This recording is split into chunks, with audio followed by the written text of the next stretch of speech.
আসসালামু আলাইকুম। কি আসসালামু আলাইকুম? আপনাদের কি কোনো ন্যূনতম জ্ঞান নেই? সময় নেই, অসময় নেই, এসে বিরক্ত করতেছেন। আমার মনে হয় আপনারা সবচাইতে ফালতু লোক। গিয়ে কোনো কাজ কাম খুঁজেন। আসছে সালাম দিতে। আসসালামু আলাইকুম। এখনো নির্লজ্জের মতো দাঁড়ায় আছেন কেন? যান। ইন্নাল্লাহা মাস সাবিরিন, ইন্নাল্লাহা মাস সাবিরিন, ইন্নাল্লাহা মাস সাবিরিন।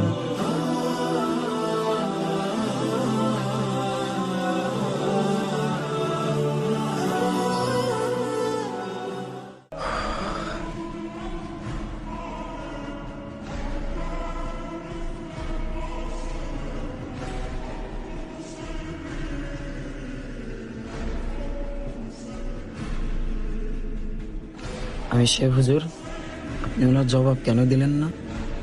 আপনার বলার দরকার ছিল তাবলিগ কোনো ফালতু লোকের কাজ না। সারা দেশে আপনার 10টা রেস্টুরেন্ট আছে, 20 বিঘা জমির উপরে আপনার একটা ফ্যাক্টরি আছে, এছাড়াও আপনার প্রপার বিজনেস আছে। সেলিম ভাইয়ের কথায় বলতেন, উনি তো একজন MBBS ডাক্তার। বললে উনি হয়তো বুঝতে পারতো তাবলিগ কোনোভাবেই ফালতু লোকের কাজ না।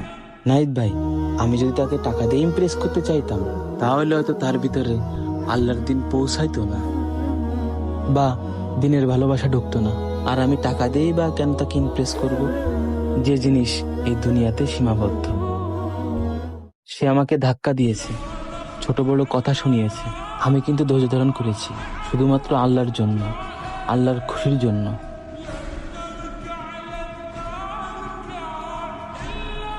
হয়তো আমাদের ধৈর্য ধারণ করার ওসিলায় আল্লাহ পাক তাকে মসজিদে নিয়ে আসতে পারেন। আপনি ঠিকই বলেছেন আমির সাহেব। আমির সাহেব, আপনার ধৈর্য আমাকে বাধ্য করেছে মসজিদে আসার জন্য।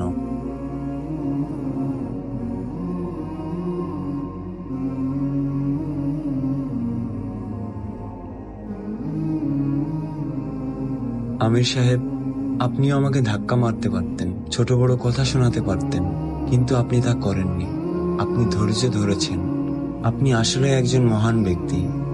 বিশ্বাস করেন আমির সাহেব, আমি খুব পেরেশানির ভিতরে পড়ে গিয়েছিলাম। কি আসসালামু আলাইকুম? আপনাদের কি কোনো ন্যূনতম জ্ঞান নেই? আমার মনে হয় আপনারা সবচাইতে ফালতু লোক। গিয়ে কোনো কাজ কাম খুঁজেন। আসছে সালাম দিতে। এখনো নির্লজ্জের মতো দাঁড়ায় আছেন কেন? যান।